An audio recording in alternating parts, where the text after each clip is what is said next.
thank you for coming, for rise and shine, or as we say, the early bird gets the worm. I don't know what worms I have for you, but this is more a little introduction on folklore and a dialogue on what is this thing with folklore. I figured, and it's okay now because I was a little bit cautious I would scare the youngsters here, but I will have a second entry which would be a bit more vocal. Could be something like this.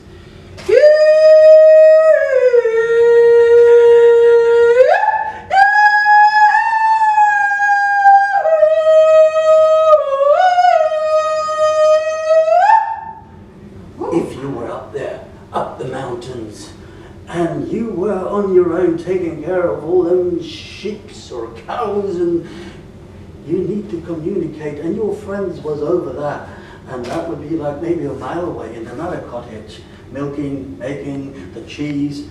How would you communicate? Well, you would be not shouting. You could potentially make claps, but primarily you would try to sing and communicate over the hills, because that little smoke thingy on the fireplace didn't always work, but the sound could carry. And it would carry different messages. It could also be if there were some people out in the field and you needed to also call them back, or even call your cows back home because it's about to get bedtime, and you would use those vocal little rhythms and melodies that they would start to tune, and you would teach that to whoever would come next. Because we are entering the world of folklore, and folklore to me, it's kind of like a tree of different traditions, but there's one thing that's common, and that it's kind of transmitted from one person to another. And I would say that the oral tradition is kind of translating that, but it does not have to be oral, because we live in a world of folklore which also has music and dancing with it, and it has a long tradition back in time. And let's just have a little quick look at the etymology of folklore. It's the folk and it is the law. Now what then are the folk? Well, you are the folks. Yeah, absolutely. But in the days, and I say that if we go back like a couple of hundred years back, it was actually coined around 1850, and it was based on folk being people living in rural areas. Somebody was mentioned in the village here before it, and rural area, the peasants, the plain people, and their traditions. Now that was sometimes seen like in a negative way, and sometimes not, the way we look at the peasants. You know, they're only like, yeah, folk. And we even have it here in our Swedish language. We talk about folkmassa, crowds, versus specific people. Like clothing, what we wear, the costumes, things we do. The local music, the fiddlers, the folk music, which is taught by one musician to another. You would have the oral tradition, which is huge, and there are many, many different ways. Of course, you would have the myths, the legends, the sagas, the personal stories. You would also have the more what I would call the verbal art, the proverbs, the little jokes that kind of relates to who we are. Because this is important, who we are. Folklore always exists in a group of one kind of another, where we feel that we have something in common. So it could well be that, like the belief under this house here has its own kind of folklore, because you have something that you feel in common, and little by little something will start to grow, which you share, and it's behind the lines, maybe even something, the way you go about, the way you greet each other, the way you move. So that was the narratives. Then you will have the spiritual entity, or the kind, also the religious one. Those creatures the superstitions. Don't walk there, or don't throw the water there. What happens when you see a black cat crossing the street? Exactly. You spit. Really? Yeah. Oh, we electoral. And you don't even spit once, do you? Maybe you do, but as far as I know, you should always spit 3 times. Twat, twat, twat. Okay, then you're safe. Wow.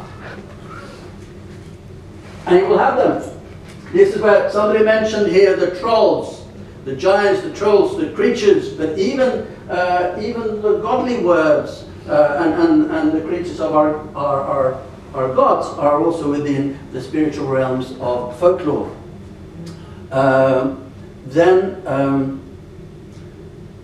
Last but not least, food. So local food for a region or something that you are taught. And I'd say, like in the old days, you would be more leaning on to learning from the elders. Oh, you know, and we would say, you know, them buns that Granny did, only Granny could do them buns. Or the marmalade. Hey, have you got that specific recipe?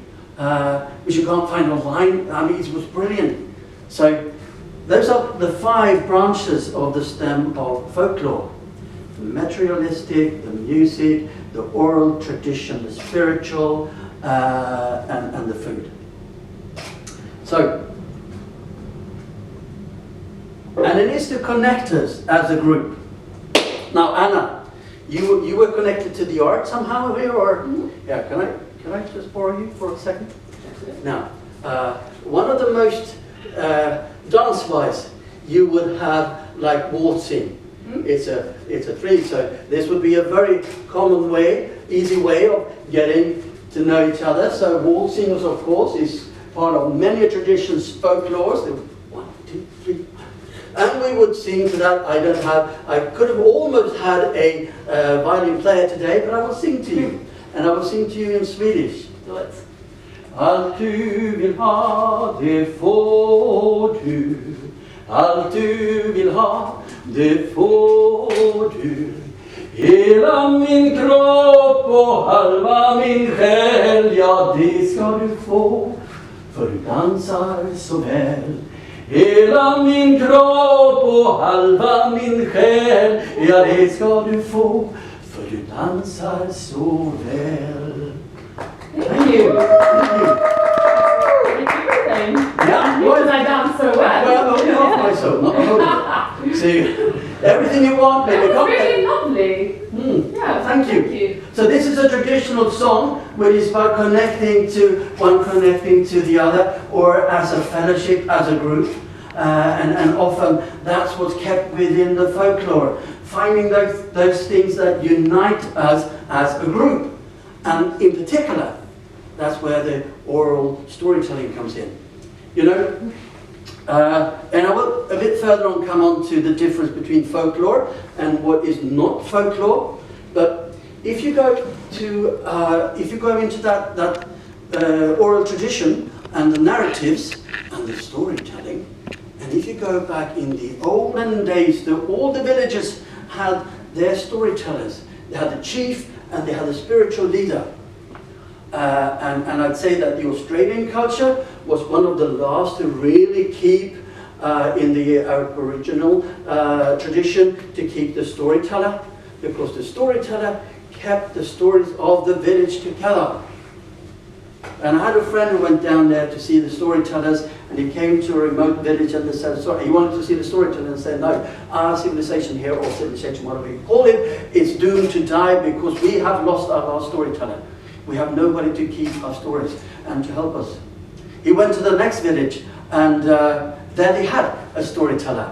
And they were gathering like we are here. And the storyteller then started, you remember Jonah in the far end of the village once upon a time. And he kept being interrupted by the people, the villagers. They sort of butt in, they laughed, and they feel like, yeah, and he said what? And after the session, the storyteller, my friend, they said, well, don't you get back straight, because they keep interrupting you when you're telling your story. And he turned and said, what do you mean I'm telling my story? I am telling our story. And together we share that. I'm just the keeper of the story, helping us all to remember them.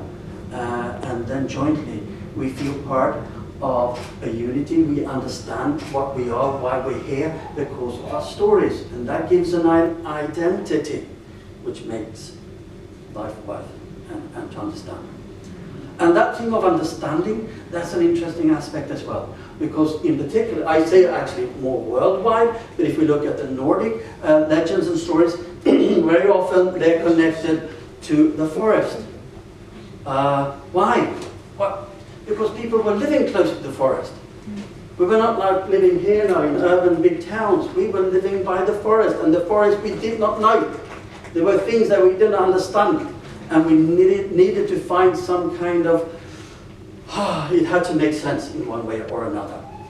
So sometimes things happened, and you started to find solutions to why it happened. If somebody suddenly walked out into the woods, and then they disappeared for a few days, what happened?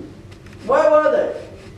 Maybe Adriana, I went out or you went out into the woods. Yeah, you went out into the woods and you met someone out there from the neighboring village, but you didn't want anyone to know. And you had a little flare. Actually, it was quite a woo! It was quite like it stretched a bit because there was actually a cabin out there. So you stayed for a few nights and then you came back.